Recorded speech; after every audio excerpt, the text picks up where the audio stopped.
अस्सलाम वालेकुम everyone, this is Tahseen forex market analyst and trainer. कैसे हैं आप सब? उम्मीद करता हूँ कि खैर वाफियत से होंगे। आज तारीख़ है 29 सितंबर 2023 और दिन है फ्राइडे। सबसे पहले 12 रबीउल अव्वल भी है आज, तो बहुत बहुत मुबारक आप सबको। मार्केट ओवरव्यू की तरफ से चलते हैं, लेकिन एक अनाउंसमेंट है कि मैं पूरे मंथ के लिए कमिंग जो कि अक्टूबर का है उस पर लीव पे जा रहा हूँ। क्यों जा रहा हूँ वो भी बता दूँगा। लेकिन मार्केट की बात करते हैं थोड़ी। देखें, गोल्ड ड्रॉप हो गया कल और उससे काफ़ी लोग परेशान हो गए। मैंने अपनी 2 वीडियोस लास्ट में बताया था कि मैं ट्रेड नहीं कर रहा हूँ, नहीं करूँगा। ग्रुप में कॉल दी थी और लेवल था 1885 का, वहाँ से नहीं हुआ, ब्रेक कर गया, ऐसे लेट हो गया तो छोड़ दिया। फिर उसके बाद हम एक्सपेक्ट कर रहे थे इसको 1860 के लेवल से, जो कि अब उठ रही है मार्केट, देखेंगे। और मेरी नज़र में ये फेक आउट था, फेक आउट करके मार्केट जो है ऊपर आ जाएगी। अच्छा, ऑन दी अदर हैंड हुआ क्या है? देखिए, डेटा पे बात करते हैं। मैं क्या कह रहा था कि मार्केट में जब सेंटीमेंट आ जाते हैं तो बिगाड़ पैदा करते हैं। उसी ऑब्जर्वेशन की बेस पे मैं कह रहा था कि गोल्ड जो है डेंजर हुआ है। तो देखें, अगर मैं ट्रेड में एंटर नहीं हुआ हूँ तो लॉस भी नहीं हुआ और अभी 1860 से बाइंग हो रही है, तो क्या ये बेहतर नहीं है? बहुत सारे लोग वेट नहीं करते, इवन मेरे ग्रुप वाले भी ट्रेड्स पे ट्रेड्स लगा देते हैं। होता क्या है कि वो फंस जाते हैं, फिर जब अच्छा लेवल आता है इक्विटी नहीं बचती, किसी का अकाउंट वॉश हो जाता है। और मुझे तो वैसे भी बाहर के बहुत से लोगों के राब्ते आते ही रहते हैं जो वैसे ही पूछते रहते हैं, और अल्हम्दुलिल्लाह मैं बताता हूँ सबको। कोई एक बंदा क्लेम नहीं दे सकता, एक बंदा के मैंने तहसीन साहब को मैसेज किया है और उन्होंने रिप्लाई नहीं किया या बताया नहीं, या ये बोला है कि मेरे आईबी में आओ पहले फिर बताऊँगा, नहीं बोल सकता। कोई एक आके बोल दे। हाँ, जब बहुत ज़्यादा हो जाती है हेज वालों को और वो 3-3 4-4 दफ़ा, फिर मैं कहता हूँ यार प्रॉपर आ जाओ आईबी में या पेड ग्रुप में या वैसे, ताकि बंदा ऐसे कितना बताएगा। बहरहाल, हुआ क्या है? गोल्ड डाउन हुआ है, यूरो यूएसडी ऑस्ट्रेलियन डॉलर आप देख सकते हैं ऊपर के, डॉलर नीचे आया है। लास्ट वीडियोस में मैंने क्या बोला था कि जीडीपी हर्ट होगी, जीडीपी हर्ट हुई और मज़ीद डिक्लाइन नहीं आया, लेकिन इम्प्रूवमेंट भी नहीं आई। कल का जो हमारे पास डेटा था पाकिस्तान टाइम के मुताबिक 5:30 बजे, फाइनल जीडीपी 2.1 आई और final GDP price index QQ 1.7 आया। अनएम्प्लॉयमेंट क्लेम थोड़े से सही आए बस। तो मेरी नज़र में ये डेटा जो है वो बैड ही था डॉलर के लिए। मैं अपने ग्रुप में पोस्ट किया कि बुलिश मूवमेंट बनेगी, बट गोल्ड गिर गया। गोल्ड क्यों गिरा? उसके पीछे न्यूज़ आ गई थी फेड मेंबर्स की भी और आगे पीछे से भी कुछ के जनाब ये जो है इंटरेस्ट रेट जो है वो बढ़ाएंगे, जिसमें फेड के इनके पर्सन होते हैं काशकारी, उन्होंने भी बोला। और भी एक न्यूज़ मार्केट में आई थी, बड़े मार्केट एनालिस्ट होते हैं, उन्होंने ये ख़बर दी कि जनाब ये जो है मज़ीद आगे इंक्रीज़ करेंगे, जो वेल्स फार्गो वाले हैं। अब देखिए, ये एक rumour, buy the rumour sell the fact, ठीक है, डॉलर के साथ जो मैं बताता आ रहा हूँ पिछली 2-3 वीडियोस से। तो हुआ यही, डॉलर वीक हुआ लेकिन गोल्ड भी गिर गया, क्योंकि वो इस सेंटीमेंट की बेस के ऊपर। अच्छा जी, यूरो के अंदर भी अर्निंग्स कर ली, ऑस्ट्रेलियन डॉलर ने भी देखें अच्छी मूव ऊपर बनाई है, न्यूजीलैंड डॉलर ने भी मूव बनाई है। ऑयल के अंदर जो सेलिंग ऊपर से मैं रिकमेंड कर रहा था 92-94 से, वो भी गिरा, उसमें भी हमने सब कर लिया।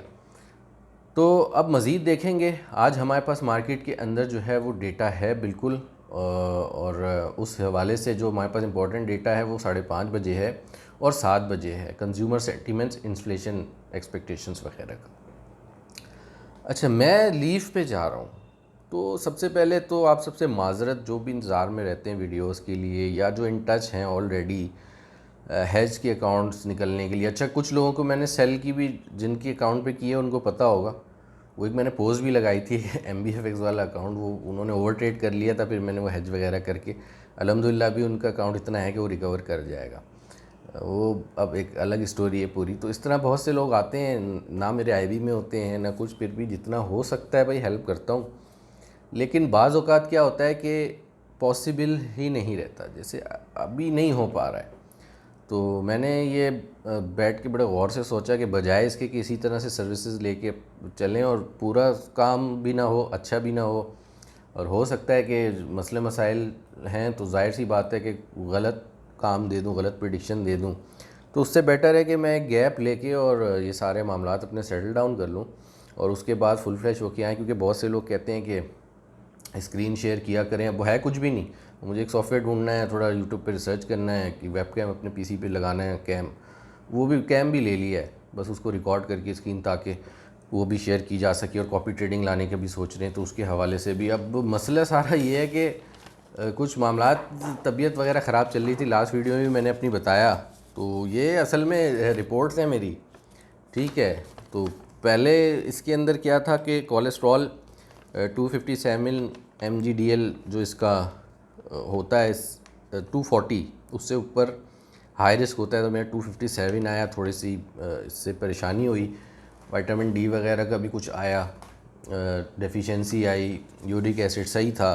तो उसकी बेस पे डॉक्टर ने बोला भाई आप एलएफटी करवा लें। अब ये एलएफटी करवाया है उसका, ठीक है। अब एलएफटी करवाया है तो उसके अंदर एसजीपीटी और एसजीओटी के लेवल्स काफ़ी हाई आ गए मेरे।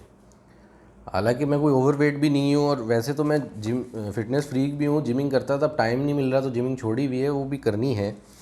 तो फिर उसके बाद डॉक्टर ने जनाब बोला कि आप हेपेटाइटिस बी और सी का जो है वो टेस्ट करवाएं। दोनों टेस्ट बहरहाल ये नॉन रिएक्टिव आए, ये सही आए। फिर मैंने लिवर स्पेशलिस्ट को दिखाया तो उन्होंने अल्ट्रासाउंड कराया, कल अल्ट्रासाउंड कराया, उसकी भी रिपोर्ट को बहुत ज़्यादा ख़राब नहीं है, अल्हम्दुलिल्लाह सही आई है। लेकिन ये रीडिंग्स वगैरह जो हाई आ रही हैं, अब वो देखना है कि क्या मामलात हैं। कुछ मामलात मेडिकल से हट के ऊपर के होते हैं और चलते तो रहते ही हैं, तो वो भी देखेंगे। फिर जनाब देखिए, आप लोगों से मैं ये शेयर कर रहा हूँ, आप भी मेरी फैमिली है ना। देखिए बंदा क्या हो गया, बहुत ही और बातें भी शेयर करता हूँ मैं दिल की, तो ये भी कर देते हैं। अब ये मेरा पूरा एक एक्सरे हुआ है, ये टीथ का है। क्यों हुआ है जी? ये लेफ़्ट साइड पे जो है पिछले 6-7 महीने से कुछ डबरोटी भी नहीं चबा सकता, वो पेन है यहाँ पे। डॉक्टर ने बोला पूरा एक्सरे करवाएं, सारा एक्सरे करवाए। तो इन्फेक्शन तो नीचे कोई नहीं है जड़ में, लेकिन वो मैं मेडिकल दिखाऊँगा इनको, डेंटिस्ट को, तो वो बताएंगे कि भाई अब क्या करना है इसका। क्योंकि देखें ना, 6 महीने ज़रा सा गलती से भी इधर कुछ चबाने की कोशिश, ऐसा दर्द होता है कि बस चीखें बाहर हो जाती हैं।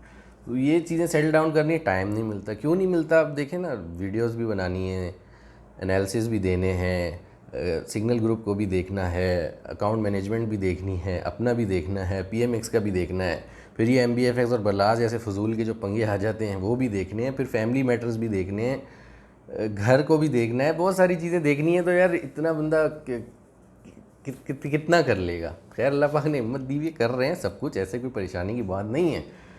लेकिन इसमें हो क्या रहा है कि थोड़ा थोड़ा काम सफ़र हो रहा है, टारगेट्स पूरे नहीं हो रहे, और थोड़ा थोड़ा अब हेल्थ भी सफ़र हो रही है।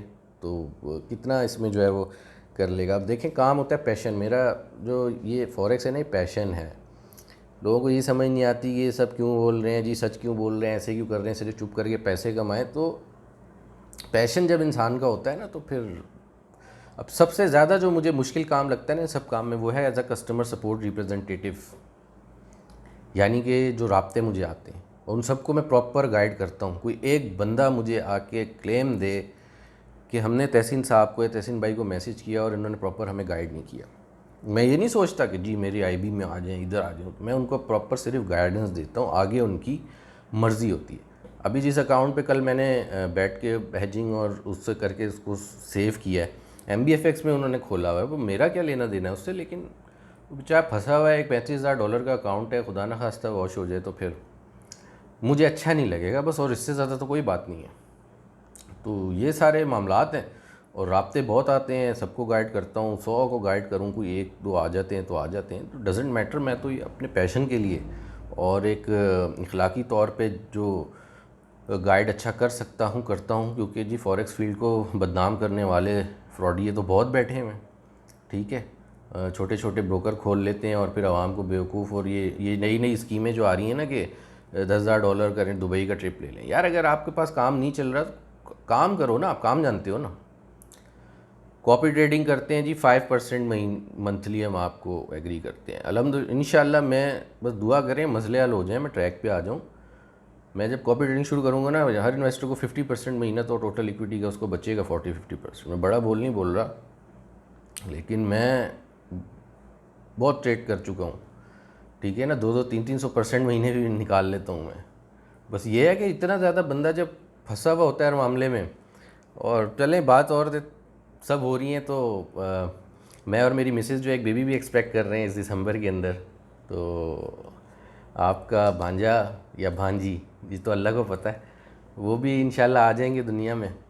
तो बहुत सारी चीज़ें चल रही हैं, बहुत सारे मामलात लेके चल रहे हैं। तो इस वजह से मैंने सोचा कि यार थोड़ा सा सेटल डाउन करूं, सारी चीज़ों को प्रॉपर तरीके से लेके आऊं, और कॉपी ट्रेडिंग लाने की वजह ये है कि देखें, मेरा ट्रेड करना अलग है। अब मैंने ग्रुप में सिग्नल दिया, छोटा सा एसएल हिट हो गया, वो नहीं हुआ, लेकिन जो जिन पर्सन के अकाउंट पे काम किया वो इस बात की गवाही देंगे कि उनके अकाउंट को मैंने सेलिंग में भी ट्रेड्स किए और अच्छा खासा हैंडल करके, मेरी नज़र में तो खुश होंगे। अब वो नहीं भी होंगे तो भाई उनकी मर्ज़ी है। खैर, मुझे ना किसी से कोई क्रेडिट चाहिए होता है ना पैसे चाहिए होते हैं, वो आप छोड़ें। पैसा तो खैर नीड है हर किसी की, लेकिन इस किस्म के सिनेरियोज़ में डिमांड नहीं करता मैं किसी से भी। और अगर कोई बोल भी देता है फिर मैं लेता नहीं हूँ, क्योंकि वो मैं एक अलग पर्पज़ के लिए, मैंने उनकी हेल्प की है, तो हेल्प के अंदर तो फिर पैसे लेने का नहीं। आप बिज़नेस जहाँ होता है, अब लोग कहते हैं आप सिग्नल के पैसे क्यों लेते हैं, इसके भाई बिज़नेस है, मेरा कारोबार भी है, एक सब कुछ है। फिर वो कहते हैं जी कि वो दूसरे आप यूँ, तो भाई हक सच की आवाज़ तो उठाना बनती है। ठीक है, तो ये है इस वक्त मार्केट में। अच्छा, मेरी कोशिश ये है, मुझे पता है कि मैं पूरा महीना सब्र कर नहीं पाऊँगा। वो पहले भी मैं बीच में बोलता था मैं हफ्ते के लिए ऑफ हूँ, फिर एक दो दिन में आ जाता था, क्योंकि वो दिल ही नहीं करता काम से हटने का, लेकिन अब मजबूरी है। अब जानते बूझते मुझे मार्केट को नहीं देखना, तो मैं रिस्पॉन्ड नहीं करूँगा। ठीक है, और अब जो मैसेजेस आते हैं उनको भी नहीं करूँगा, तो टाइम बहुत लंबा है, 1 महीने चले, उनको तो देख लिया जाएगा। हाँ, टॉपिक्स के ऊपर हो सकेगा मेरी वीडियोस कुछ आ जाएं, क्योंकि इतने लंबे अरसे तक अगर मैं वीडियो नहीं बनाऊँगा तो मुझे जो है ना कुछ होगा अंदर से कि भाई बनाएं। ठीक है, तो देखेंगे। उसमें एक तो MBFX पे ही है, वो सारा मैंने बताना है कि किसने किस पे केस किया था और कौन केस जीता है और कौन नहीं जीता है। ये लास्ट अब बोल रहे हैं वो केस जीत गए हैं मेरे के, वो केस ही नहीं किया उन्होंने, तो केस हुआ ही नहीं, कुछ बने ही नहीं, तो वो जब बनेगा तो फिर देखी जाएगी। तो ऐसे झूठ बोल के पता नहीं इन लोगों को क्या मिलता, क्यों झूठ बोलते हैं, मुझे तो नहीं समझ में आती। भाई सच बोलो, मैं भी तो सच ही बोल रहा होता हूँ ना, फजूल में नहीं करता। इशूज़ आते हैं और भी आ रहे हैं, फैक्ट्रीज भी आते हैं, सब आते हैं, बोलते हैं यूँ हैं यूँ हैं यूँ हैं। इनको कुछ बोल दो तो ये कहते हैं जी नहीं हम हाजी सनाउल्लाह हैं। और फिर मज़े की बात, इदारे के लोग उनकी फेवर में एक तरह से कस्में उठाने को तैयार हो जाते हैं कि वो तो हाजी हैं। तो आप उनके ऊपर एलिगेशंस लगा रहे हैं। भाई किस बात की एलिगेशंस, जब हैं प्रूफ हैं, किसी बेस पे लगा रहा हूँ, इससे हवा में तो तीर नहीं चला रहा। चलें छोड़ें, वो एक मैटर अलग है। तो यही है। अब सबसे ज़्यादा माज़रत PMEX वालों के लिए, क्योंकि अभी PMEX वाले जिन्होंने जो फ़ौरन मुझे ज्वाइन कर रहे हैं बहुत सारे लोग, अब होगा ये कि अब मैं लीव पे चला जाऊंगा, क्योंकि डॉक्टर भी सजेस्ट कर रहे हैं कि रेस्ट करें, एक बार पूरा सेट हो जाएं, तो उनको सर्विसेज नहीं मिल पाएंगी। अब या तो जिन ब्रोकर्स के साथ मैं काम कर रहा हूँ, पहले मैं एक के साथ कर रहा था, अब दूसरे के साथ भी कर रहा हूँ PMEX के। तो एक का हेड ऑफिस इस्लामाबाद में, अब दूसरे का लाहौर में है, कराची में ब्रांचेज हैं, इस्लामाबाद में सब कुछ है। तो उनको थोड़ी सी दिक्कत होगी। अब वो चाहें तो वेट कर लें, या वो चाहें तो मेरे जो ब्रोकर्स हैं उनकी भी रिसर्च रिपोर्ट्स आती हैं, उनके ऊपर उनके थ्रू काम कर लें, वो उनके ऊपर मर्ज़ी है। ठीक है, लेकिन यह है कि फुल फ्लैच एक्टिविटी जो मैं करने वाला था PMEX वगैरह के लिए भी और हर चीज़ के लिए, वो फ़िलहाल मैं रोक रहा हूँ। ये पूरा महीना अक्टूबर का पूरा महीना मैं गैप करूँगा, और 1 नवंबर को FOMC है, तो उससे 2-3 दिन पहले इंशाल्लाह मैं ऑनलाइन आ जाऊँगा मार्केट में, ताकि FOMC को जो है डील किया जा सके। अभी ये है कि डॉलर की अगर बात करें तो देखें अभी एविडेंस नहीं आई है इसके बेरिश होने की।